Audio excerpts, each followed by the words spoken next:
Welcome to the character gallery. Thomas has so many friends on the island of Sodor. This is your chance to get to know your island friends and even learn fun facts about each of them. Use your arrow buttons on your remote control to pick your favorite character and press the enter button to begin. You can either sit back and read along, or if you're in a hurry to see it, Thomas can be described as a cheeky, fussy little engine. He often gets into scrapes, usually by being overeager to do things best left to bigger and more sensible engines. But clouds never last long in Thomas's world, and he's soon bustling about again, playing his part in the yard and on his very own branch line, of which he is extremely proud. Thomas is based on the London, Brighton and South Coast Railway 060E2 with extended side tanks. James is a medium-sized engine. His 6 driving wheels are not as big as Gordon's and not as small as Thomas's. He has a fine scarlet coat and brass dome and likes to think of himself as a really splendid engine. This can occasionally lead to highfalutin ideas about the sort of work suitable for such a noble creature. Invariably, they land James into trouble. James is a mixed traffic engine, which means he can pull both passenger coaches as well as freight cars. Percy is the junior member of the principal team of engines. He is a happy little chap who's normally quite content puffing around the yard, with no particular desire for adventure in the great world outside. He is always keen to oblige, a fact of which the other engines are apt to take advantage. Percy is a 040 saddle tank engine based on engines from the Avonside Engine Company. Fergus is a traction engine who works at the cement works. Working around all the dust has given Fergus a chronic cough, but he is extremely reliable and always plays by the rules. Unsurprisingly, he's resistant to change and can be irritated when other engines muck about. Gordon is the senior member of the engine family, the fastest and most powerful of my string, and he knows it. He's good-hearted, though, and always willing to forgive and use his superior strength to help smaller engines out of trouble.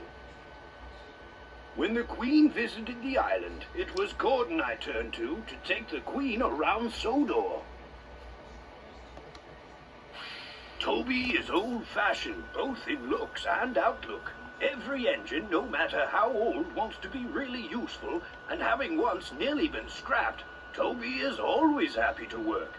He's not above being temperamental sometimes, but since he works mainly up an outlying quarry line, he can work off his moods without causing grief to anyone except his own faithful coach, Henrietta.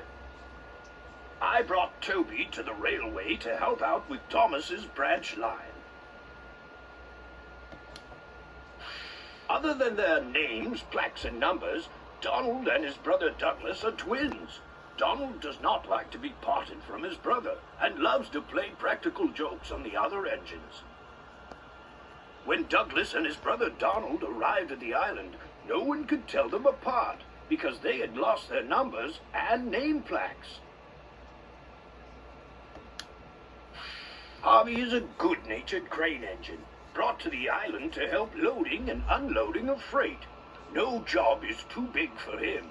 He's used in the yards, the docks, and building sites, but his true home is the Sodor Waterworks. Although at first the other engines teased him for his unique look, Harvey, with his breakdown crane, soon proved that he too was a really useful engine. Like all cranes, Cranky has a high and mighty attitude that often annoys the engines. Cranky knows that if he ever gets too big for his crane hook, the engines have ways of getting back at him. However, Cranky enjoys teasing them because he says it makes for good working relationships. Don't ask Percy if he agrees. Cranky mainly works down at the docks. He will, however, be transported to other areas of the island, if it is absolutely necessary. Duncan means well, but will rock and roll whenever the mood takes him. He tends to have a mind of his own, which makes him obstinate and rude on occasions. He has a big heart, but is a little misguided. Duncan is now part of my narrow-gauge railway, of which he feels very overworked. Duncan first went to the narrow-gauge railway when Peter Sam had an accident. I am the director of the railway and responsible for making sure the engines are always right on time and really useful. I have a kind manner in dealing with the engines and staff, and have risen through the ranks from railway engineer to my current position.